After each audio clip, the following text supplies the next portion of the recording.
Hello, welcome to the first of a series of 5 events that I'm doing with Omnis Education. Today we're exploring whether school is preparing young people for adult life and the world of work. And Leah and Jenn are going to be telling us about a model that they've designed, which maybe does this better. So welcome, Jenn and Leah. Thank you for being here. Thank you. We're very happy to be here. I'm in the UK, but Jenn is in Guatemala. And she appears to have frozen already. Oh no, we've lost her already. It's not. her fiber cable, I think, in the village was cut. I think she said today or yesterday.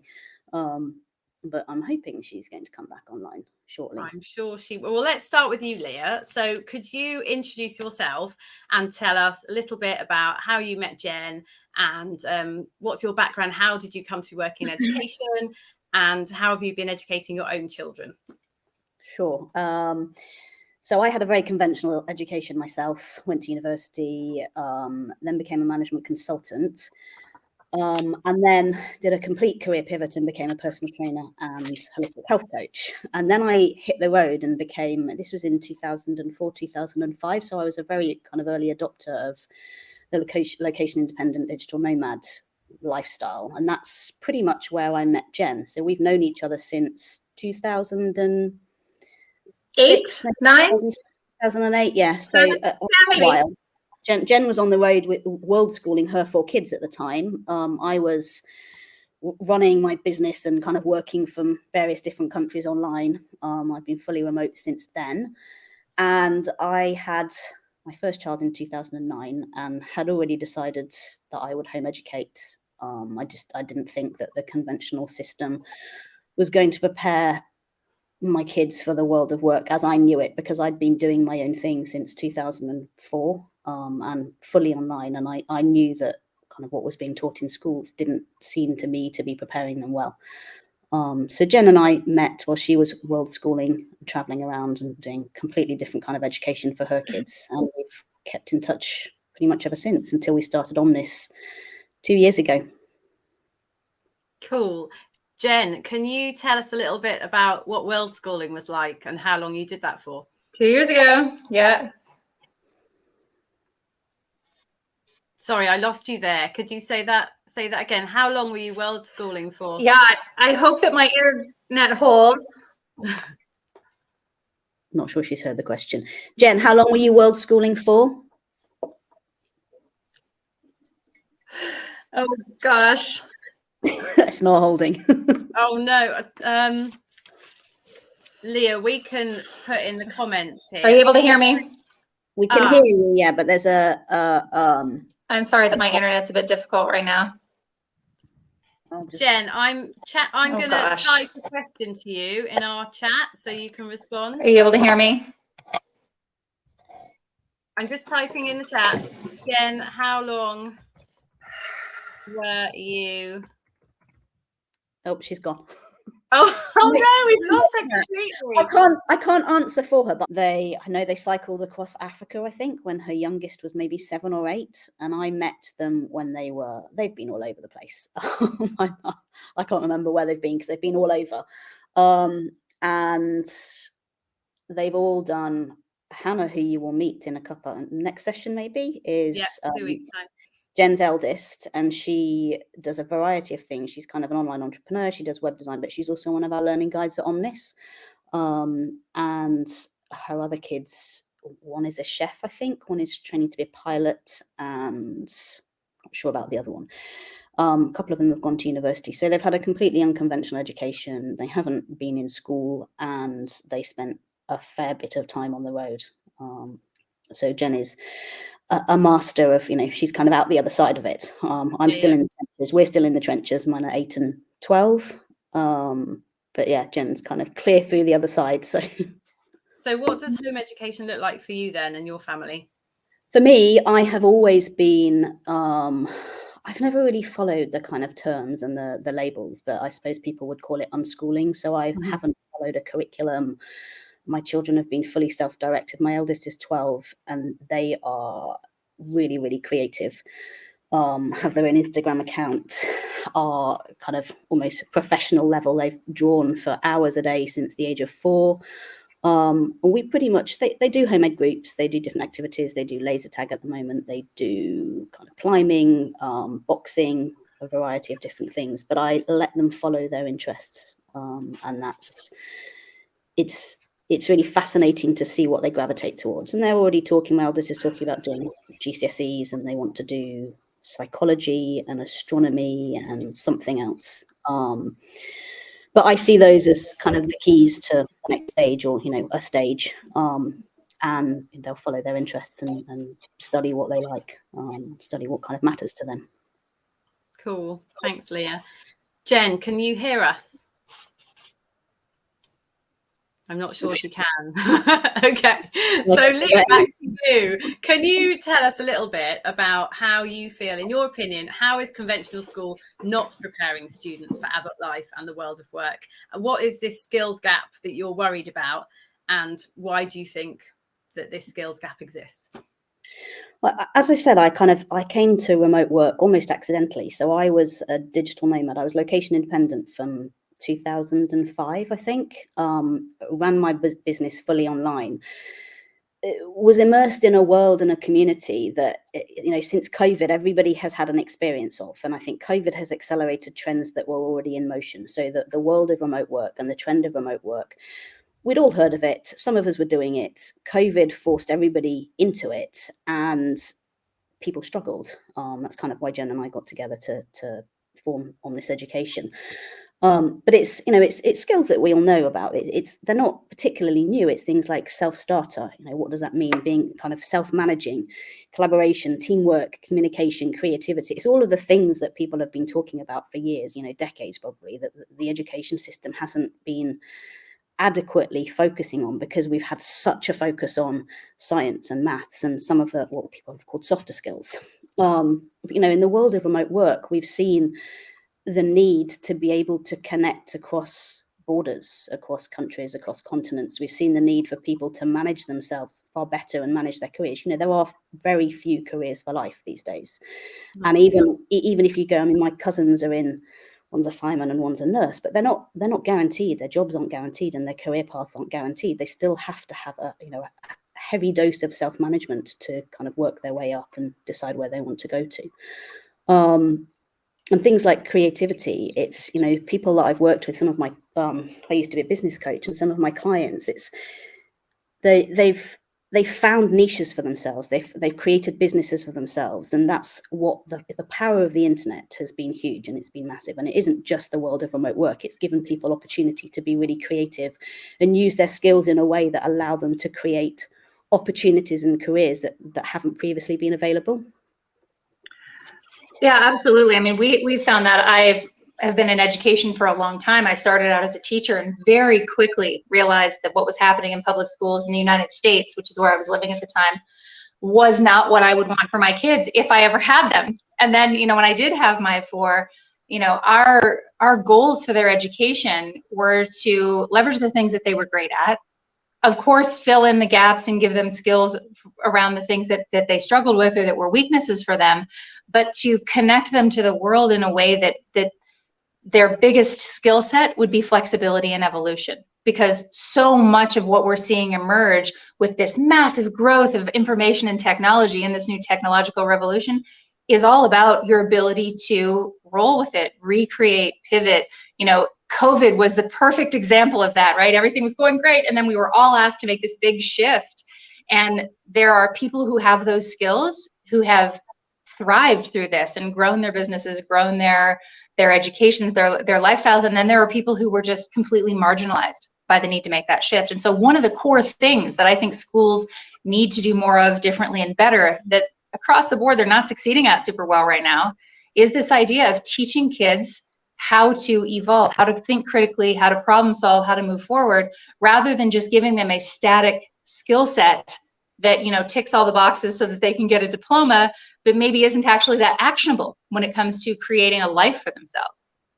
It's kind of knowledge-based versus skill-based. It's right. Learning for knowledge's sake versus learning skills that, one of the skills is how to learn. And I'd always kind of thought that school was supposed to teach you how to learn and university was where you apply that. And actually, my personal experience was that school didn't really teach me how to learn. It taught me kind of how to pass exams and how to get good grades. But I didn't come out of it with a love of learning that then meant that I would go to university and kind of, I really want to learn this. I came out of it thinking, what's going to get me a job? What's going to get me a well-paying job? And that's not really the purpose of university. I know people who go to university who go because they really want to study something, and they really, they know how to learn, they want to learn something, and they're really engaged and interested in something that matters to them. And I think at the moment, the system spits out so many people who aren't that, who are just doing it because we have to tick the boxes because it's going to get us a good job or it's going to get us a certain level of pay. And, and these days it doesn't. That's the great big fat myth these days, that it used to, and there was a time where it did, and now it doesn't. And so, many of our young people are coming out at the other end and going, but we've been sold this thing and it's not, we've been sold this kipper. It's not giving us what we were told it would give us. Yes, and also like alongside that, like the purpose of education should be for enrichment of yourself as a human being, and to enjoy that process, to become a lifelong learner, to become somebody who can apply what they know to the things they do to make money. But my husband's degree is in computer hardware. He went to school to build computers. That's not even a thing now, so many times when people go to school for something, by the time they're sort of 5-10 years into their career, technology has lapped that. AI is going to lap all kinds of things. And so then what do? If your education has always been focused on an output, like so that I can make money, so that I can do a particular thing, that puts you in a really vulnerable position. And so one of the things that we're really committed to with Omnis and with educational reform in general is to help young people and adults, because we're all on a learning journey, regardless of our age, develop the skills that they need to be able to evolve, to be able to move with whatever is happening around them in history, in culture. In Ukraine right now, there's a number of people who their situation has changed massively overnight, right? So what do you do in those situations? Schools don't prepare kids well for that. But we believe at Omnis that the purpose of education is change. So everything we're doing is centered around helping young people how to think about how to do the 3-step process of understand more, design better, and then take action to make a change that matters to them. And if you nail that 3-step process, if you get good at that, thinking about, okay, what do I need to know? How do I dive deep here? Great. So this is the situation that is. What do I need to do to make it different or better? And then have the skills to back that up and take the steps that you need to get there. Then you're producing people who really, truly can do anything.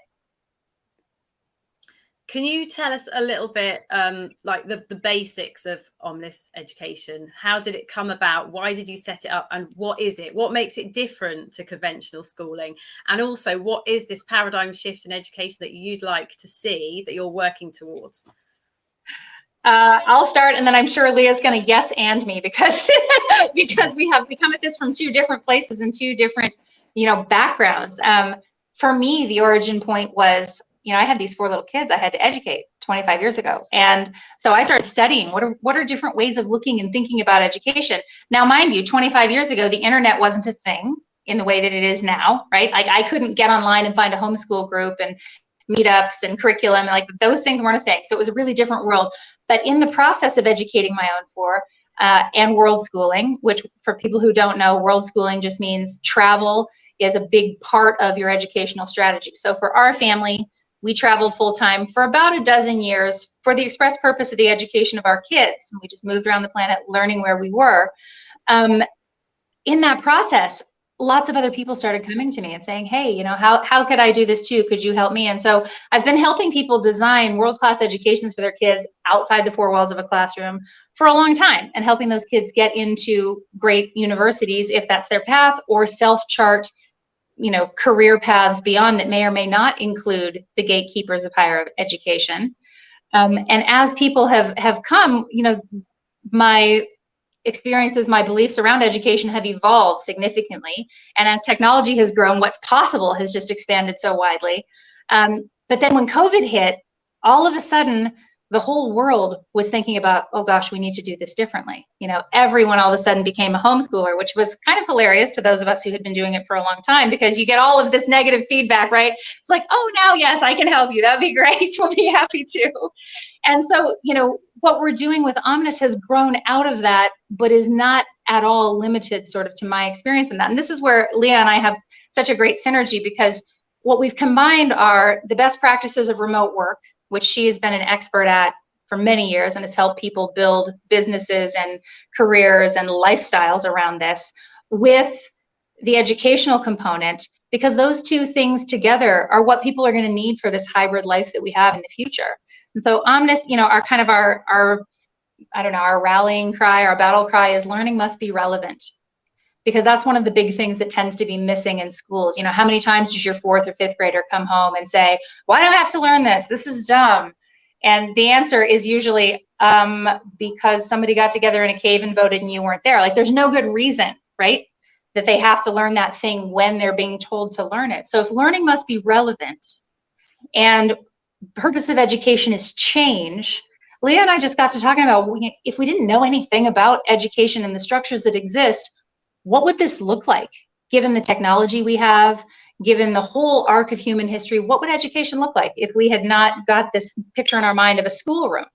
And so that was sort of the origin point of that. And then from that, what we've built is a hybrid model that'll allow people to leverage the best of what's online without sacrificing the human connection, because that's the piece, that is often missing in online learning, is the human connection and the community development piece. And Omnis bridges those two gaps. It allows people to do a lot online and connect on the human level, but it also adapts really well to in-person learning centers. And there's a way for people who are in communities to leverage what's out there and what's possible to expand their reach and expand what's available to their students.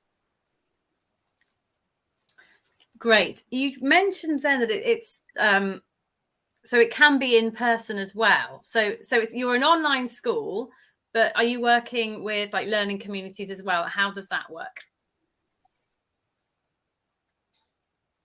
Leah, do you want to grab that one? Or do you want me to? Well, I can kind of backtrack a little bit and talk about we have I call it a self-service component, and it's almost kind of the Omnis curriculum, if you like. And it's something that has taken us thousands and thousands and thousands of hours to develop, because one of the questions we always get is, but what are you teaching? What do kids actually learn at Omnis? And so what we have created is we base it around essential questions, and they're questions that are kind of essential to almost the human experience. They're questions that we've all asked ourselves. We started off with, several 100-page document of about 50 plus questions, which we thought were essential, and we've narrowed it down to 4. And they are, who am I? What's the meaning of life? How do we learn and thrive as a species? And what's our responsibility to the planet? And that allows us to create learning resources online that they're really, we're not an encyclopedia. So what we have got is a framework that allows us to create diving off points for people to kind of look at the question and see what we've got and see what we've curated and what kind of pathways we've suggested.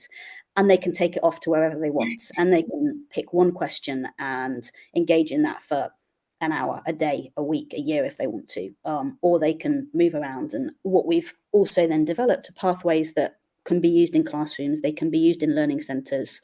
We've got a group of world-class online facilitators who are exceptional at holding space for people who've had really not great experiences online.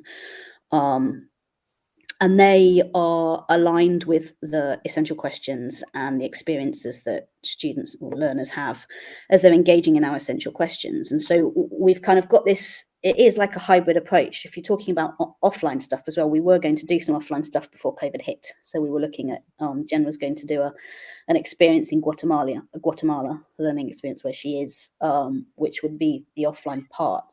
So we can take what we've built online and it can be used in any which way by an individual, a group of people, a pod, a micro school, an alternative learning center. Yeah, the real benefit that we have for the learning centers is, when I speak to the people who set them up and the administrators, the constant struggle is, how do I build curriculum for this? and I'm so limited in my resources, I can't possibly offer all the things that I want to offer. And so by partnering with Omnis, what happens for them is they have these learning maps, these frameworks that we have that shortcut the curriculum planning for them and the lesson planning, because you can dive into one of these either in a self-directed environment or in a more structured traditional classroom environment.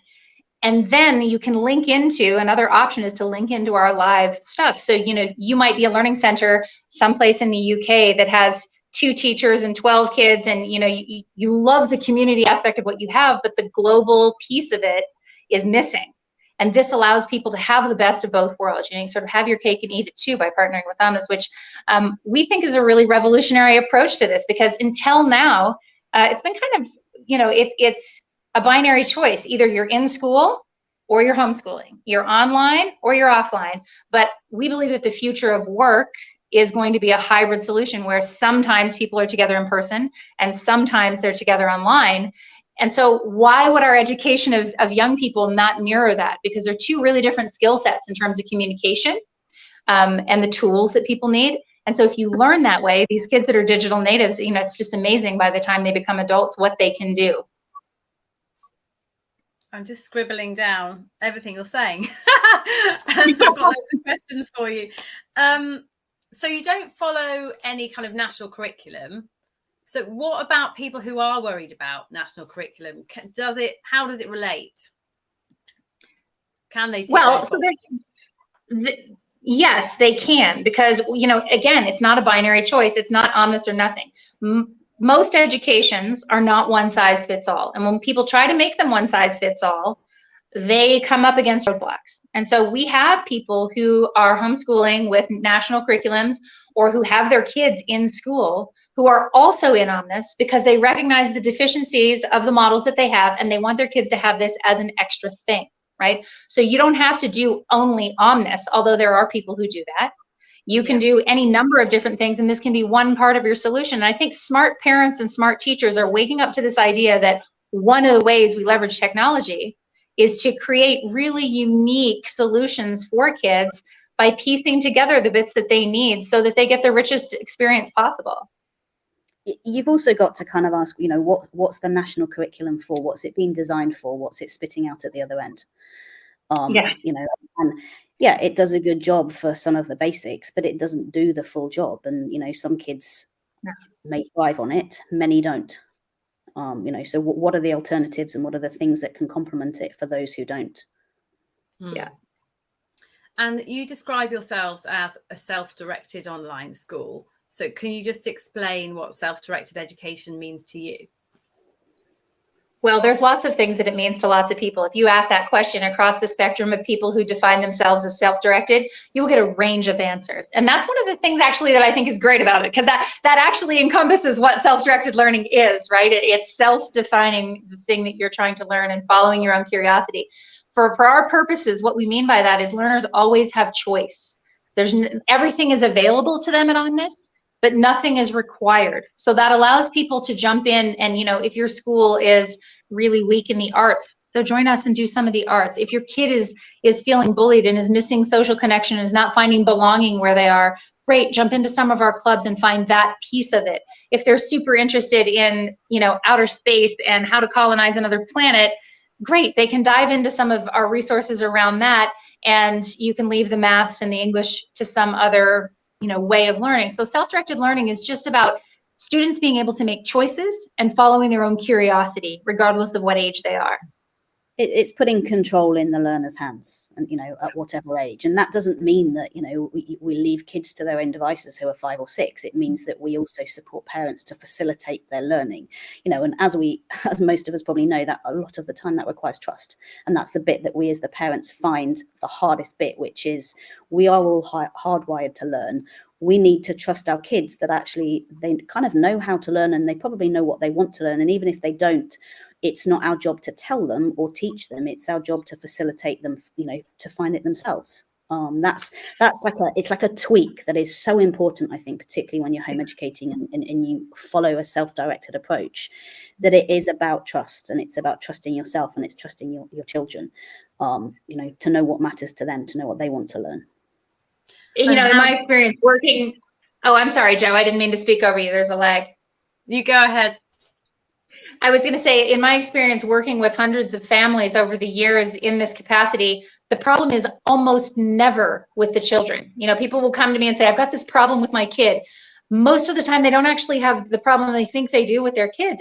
Often it's us as adults. We've been so brainwashed into one way of viewing education. We've all experienced it in only one way. The world has changed since we were kids in school. I mean, it wasn't even possible to do this kind of thing when I was in high school or in elementary school. And so we are the ones that need the mental shift. And that's one of the reasons also that at Omnis, we're quite focused on providing support, not only for the kids, but for the parents and for the administrators of these micro schools.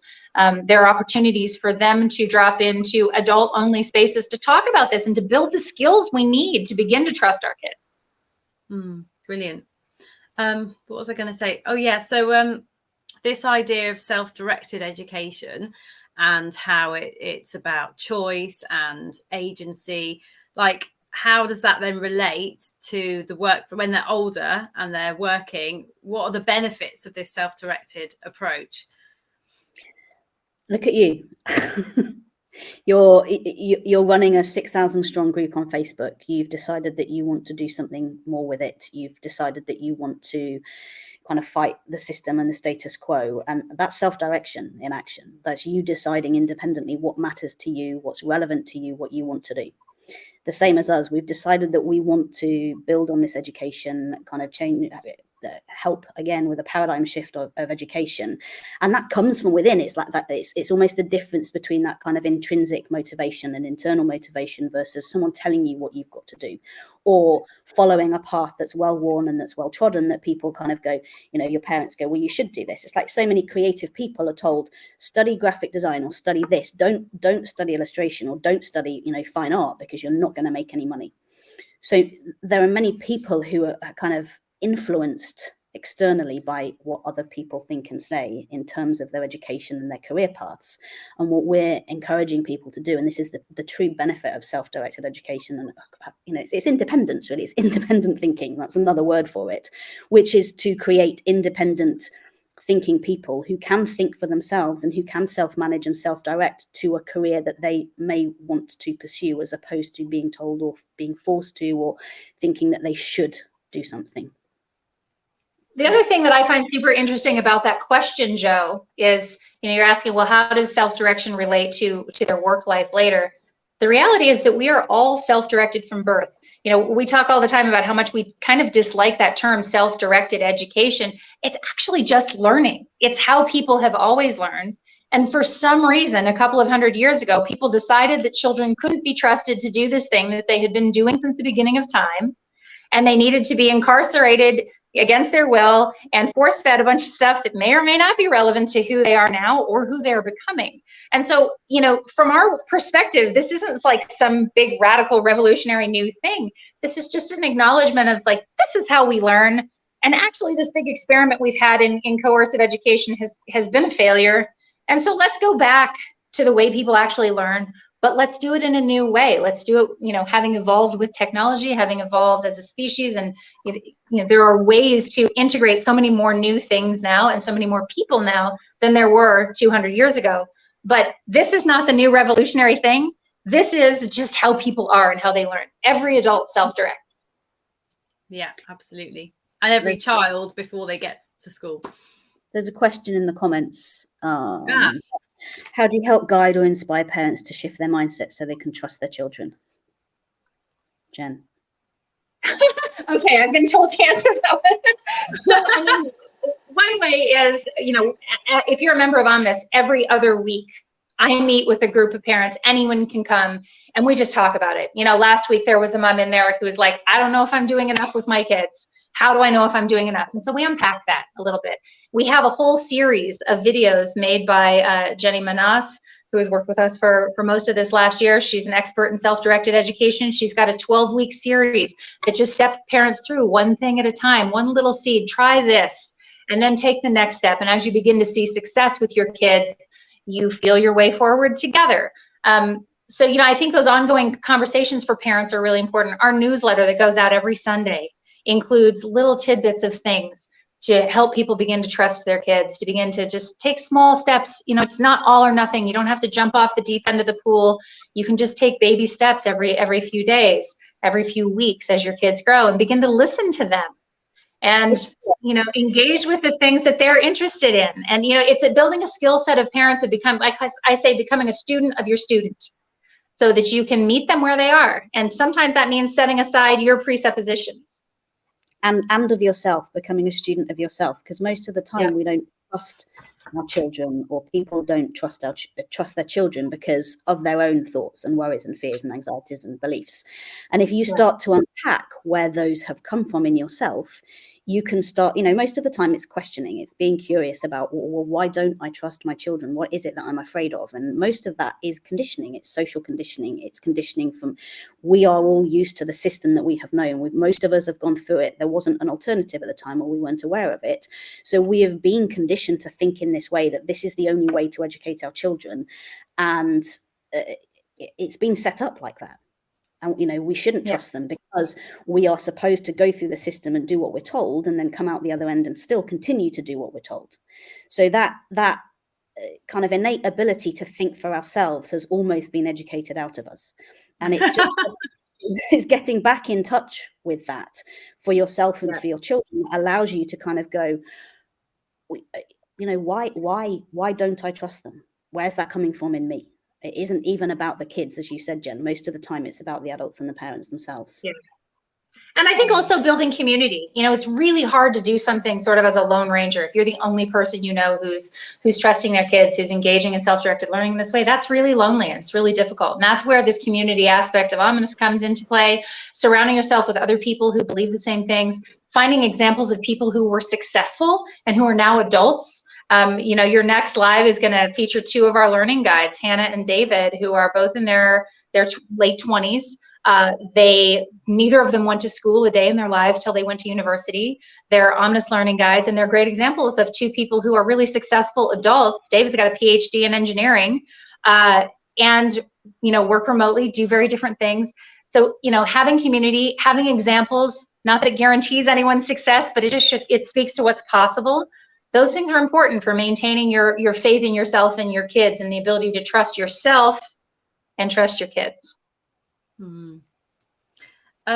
Just going back to community, like, how do you build a community for the kids when it's online? Is that challenging?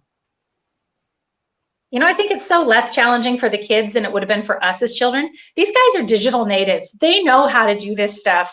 And because the way we do learning at Omnis is so outside the box in the way we think, even kids who didn't succeed with online learning through their schools, because let's be honest, the schools kind of did that in the worst possible way, are successful in our communities because we allow them to engage in the way that suits them. We trust them to engage in the way that's best for them. And our facilitators are experts, as Leah said, at helping them do that.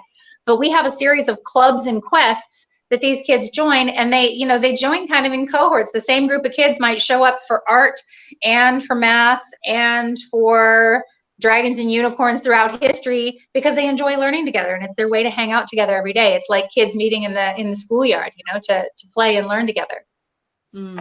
So how does it work? Do you get kids who are with you like all day, like they would be if they were at school, or do they dip into like an hour a day, or could some do like once a week? Like how does it work, or is it random? We don't have a full daily schedule of lives. The self-service stuff is access as you want it. And then the lives, we have 2 or 3 hours a day at the moment.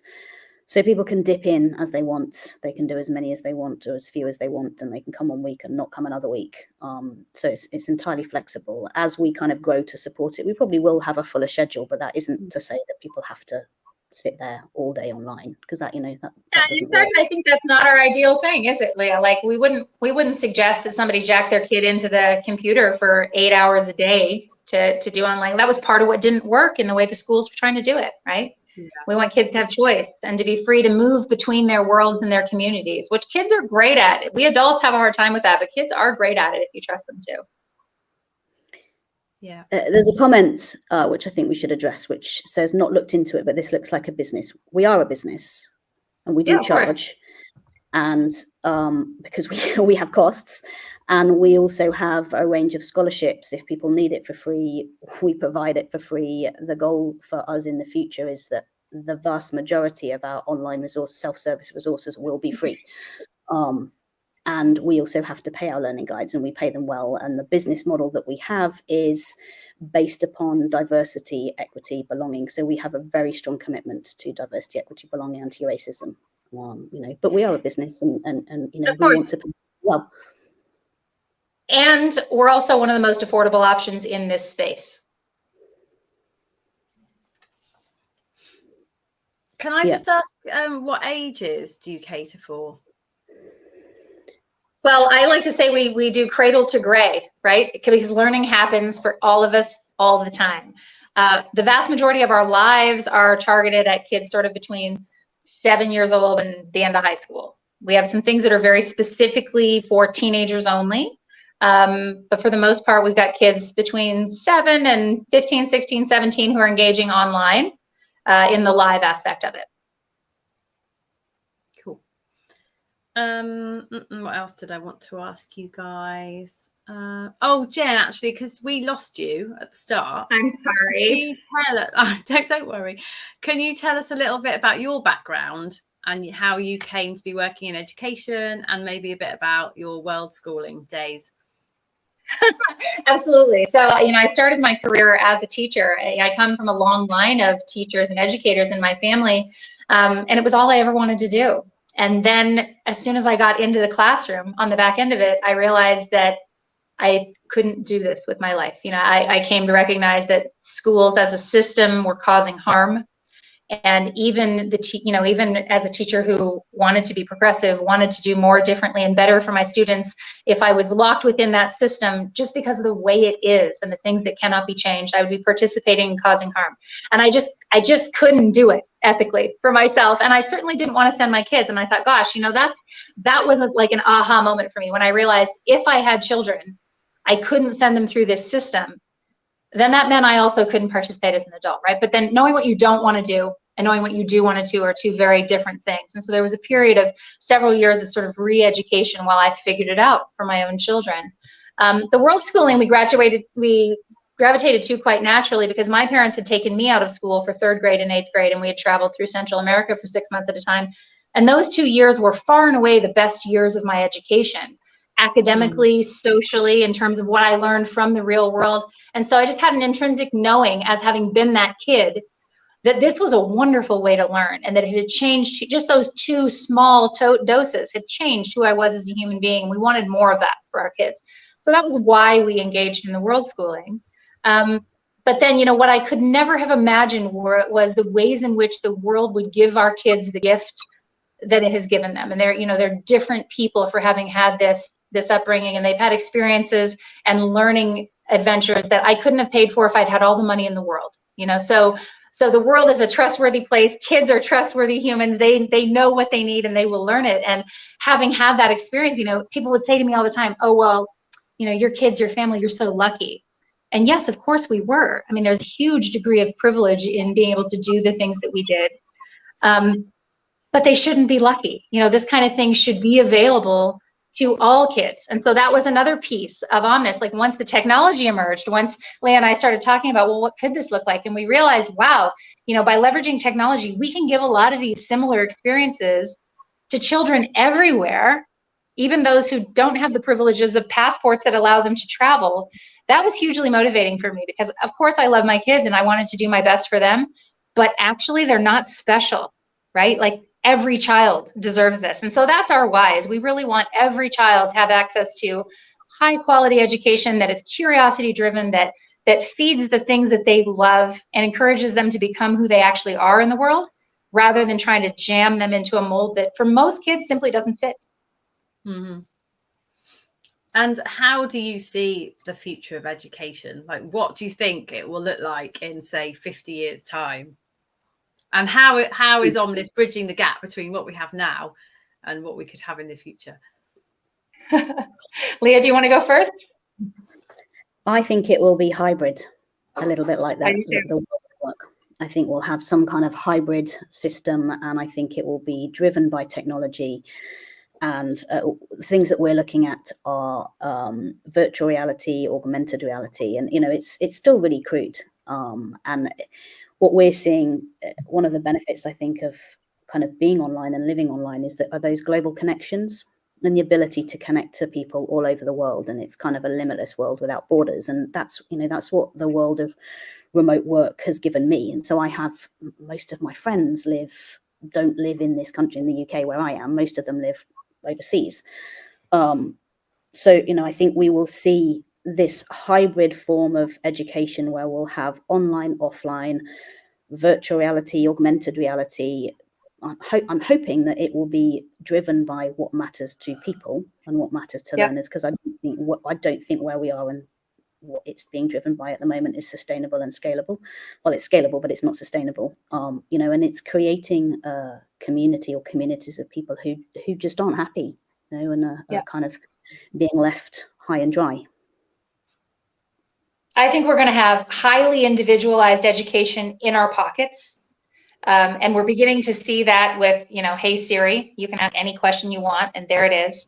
But I think that school, the in-person piece of it, I would love to see it evolve towards something more like a WeWork kind of environment, where there are these buildings and places that are set up as really awesome learning centers. And, maybe they have 3D printers and libraries and the things that people, chemistry sets and things people would want to get their hands on in person, but they're in a drop-in kind of basis. And all of the things that you learn are in the cloud. And it doesn't matter where you are in the world. You might be in San Francisco, you might be in London, you might be in Paris. You can go into the WeWork style education building and pick up where you left off with people who are doing similar things. It'll be very collaborative, I think, and it'll be very connected internationally. Cool. I also think that they will do away with certificates.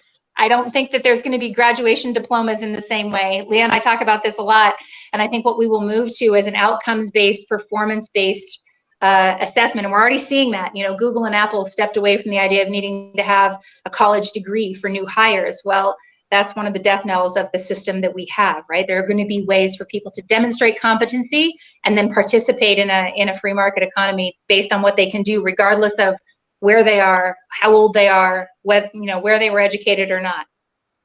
Mm-hmm. So I assume there's no assessment involved in anything that Omnis does. Do people create like portfolios or anything like that? They can do. Yeah. Sorry, Leah. They can do. It's if the purpose of learning or the purpose of education is to prepare kids for the world that they'll be going into, you've got to look at the world of work and what that requires and what people are looking at. And we talk about Google and Apple, but actually the accounting firms in the UK haven't looked at people's educational backgrounds for years now. So the keys to the kingdom that were previously being sold to people as, get these keys and you will have the kingdom will open up to you, are no longer as relevant, and they no longer matter quite so much.